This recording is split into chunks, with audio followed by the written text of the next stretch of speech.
Welcome back, everyone. Okay, today we are diving into a really fascinating paper that tackles one of the absolute most debated questions out there in Christian theology. Basically, why is Jesus the only way? Now, you might be thinking you've heard this before, but what this source does is incredibly unique. It actually frames Christian exclusivity not as some arbitrary religious rule, an exclusive club, but as an absolute structural necessity.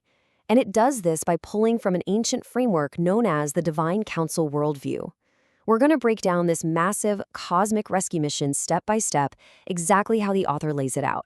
It's a radically different perspective, so let's get right into how it works. Okay, let's dive into this. The paper lays out a 6-stage architectural argument, basically breaking down a complex cosmic military operation. First, the territorial war. Second, 3 supernatural rebellions. Third, the locked cell problem. Fourth, the cosmic ambush. Fifth, the territorial reconquest. And finally, Eden globalized. Moving to Section 1, the territorial war, a structural problem. Right off the bat, the author sets up this stark contrast. Now, the standard Western account usually argues that humanity sinned, which requires a perfect moral substitute and a judicial transaction. And the author notes, sure, that's true, but it actually misses the much bigger picture. The Divine Council Worldview claims humanity's fundamental problem isn't just moral guilt, it's actual territorial captivity under a hostile spiritual occupation. So we're not just looking at a courtroom drama here, it's literally a war for the planet. And that brings us to the number 32. This points directly to Deuteronomy 32, specifically verses 8 and 9. According to the paper, this is where the real scope of the problem began. The text argues that at the Tower of Babel, the Creator, Yahweh, actually disinherited the nations of the earth. He allotted them to lesser divine beings, essentially members of a heavenly council, to govern them. But then, there was a massive catastrophe. These divine administrators defected. They hijacked the territories they were supposed to shepherd, leading the nations into dark idolatry and rebellion. Honestly, it sounds less like your standard Sunday school lesson and more like the plot of a sci-fi epic, right? Humanity literally became prisoners of war. Let's move to Section 2 and see how this builds. 3 supernatural rebellions, multi-level captivity. The paper details that this human crisis isn't just one isolated mistake. It's actually 3 interlocking supernatural rebellions. Step 1 was Eden. This was a governance breach by the adversary where human allegiance was corrupted for the first time. Then, Step 2 involves the Genesis 6 Watchers. This was a biological and cultural corruption event where divine beings crossed realms. And the paper makes a point to note that this event was absolutely central to first-century Jewish theology. Finally, Step 3 is Babel, the territorial fracture and disinheritance we were just talking about. So the author emphasizes that any proposed savior wouldn't just need to forgive a moral debt. No, they would need a structural solution powerful enough to dismantle all 3 dimensions of this cosmic captivity. Which leads us straight into Section 3, the locked cell problem, structural incoherence. I absolutely love this vivid analogy from the text. The paper argues that basically every other religious system asks fallible, captive humans to generate their own perfection or liberation from within a captive system. It's like asking someone imprisoned in a locked cell to somehow generate the key from inside that cell when the lock is on the outside. If the problem is a territorial lock held by powerful, hostile, supernatural beings, then no amount of internal human effort or moral perfection or meditation is going to break that lock. The rescue literally has to come from the outside. The one who designed the cell has to enter it and break it open. So the crucial point is, how does this source define salvation? Well, it's not about achieving some impossible standard of moral perfection. Instead, it uses the term believing loyalty. And that means an active, conscious allegiance to Yahweh over all competing spiritual powers. The paper argues that in both the Old and New Testaments, salvation has always been about defecting from these hostile powers and transferring your total allegiance back to the rescuer. You aren't earning merit here, you are choosing a side in a cosmic war and staying fiercely loyal to it. All right, Section 4, the cosmic ambush, the hidden strategy.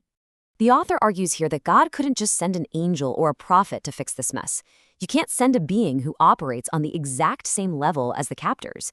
Instead, it required what the paper calls the second Yahweh, a divine co-regent, to actually enter the captive system in human flesh. This incarnation was a structural necessity. But here's the really fascinating part. The mission had to be entirely hidden. The cross wasn't an accident or a tragedy. It was a tactical military victory, a cosmic ambush completely concealed from the governing powers. To back this up, the paper points straight to the words of the Apostle Paul. In 1 Corinthians, Paul wrote that if the rulers of this age, meaning those hostile spiritual principalities, had actually understood the plan, they never would have crucified the Lord of glory. The crucifixion was deliberately encoded in obscure prophecy. It was designed to look like a crushing defeat. So the rebellious divine beings thought they had won, but according to the paper, they had actually triggered the exact mechanism of their own permanent downfall. Talk about a plot twist. This victory ultimately accomplished two massive things at exactly the same time. First, you have the moral legal victory. It satisfied the genuine debt of human sin, which completely revoked the adversary's legal claim over human souls. But second, it achieved a territorial victory. By rising from the dead, this divine rescuer effectively stripped those governing powers of their territorial armor and authority. It was a singular, totally unrepeatable act that broke both the moral and the territorial chains in one fell swoop.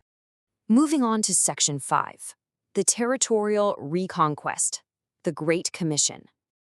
And this brilliantly illustrates what happened next. The source views the book of Acts as a literal, step-by-step territorial reconquest. The strategy is all about reversing that Genesis 10 Babel disinheritance. Remember those nations that were handed over? Well, the mission now is to extract them back from the hostile powers. The paper actually describes the early church in Acts as planting organic cell groups right behind enemy lines. It even explains the Apostle Paul's burning desire to reach Spain. Why Spain? Well, in ancient geography, Spain represented the farthest edge of the Genesis 10 map of those disinherited nations. Reaching it literally meant completing the reconquest and finalizing the defeat of those hostile powers. Finally, Section 6, Eden globalized, the ultimate goal. The paper concludes that the endgame here is not just floating around on clouds in some disembodied heaven.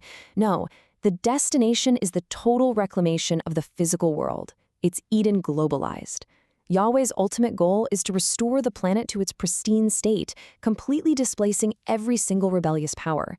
Humanity is meant to be restored as co-rulers of this renewed earth, functioning in true partnership with the loyal members of the Divine Council. The whole rescue operation is about getting the earth back, the whole shebang. So, what does this all mean? We'll end on this thought-provoking question from today's explainer. How does viewing the biblical narrative as a territorial rescue operation change your understanding of religious exclusivity?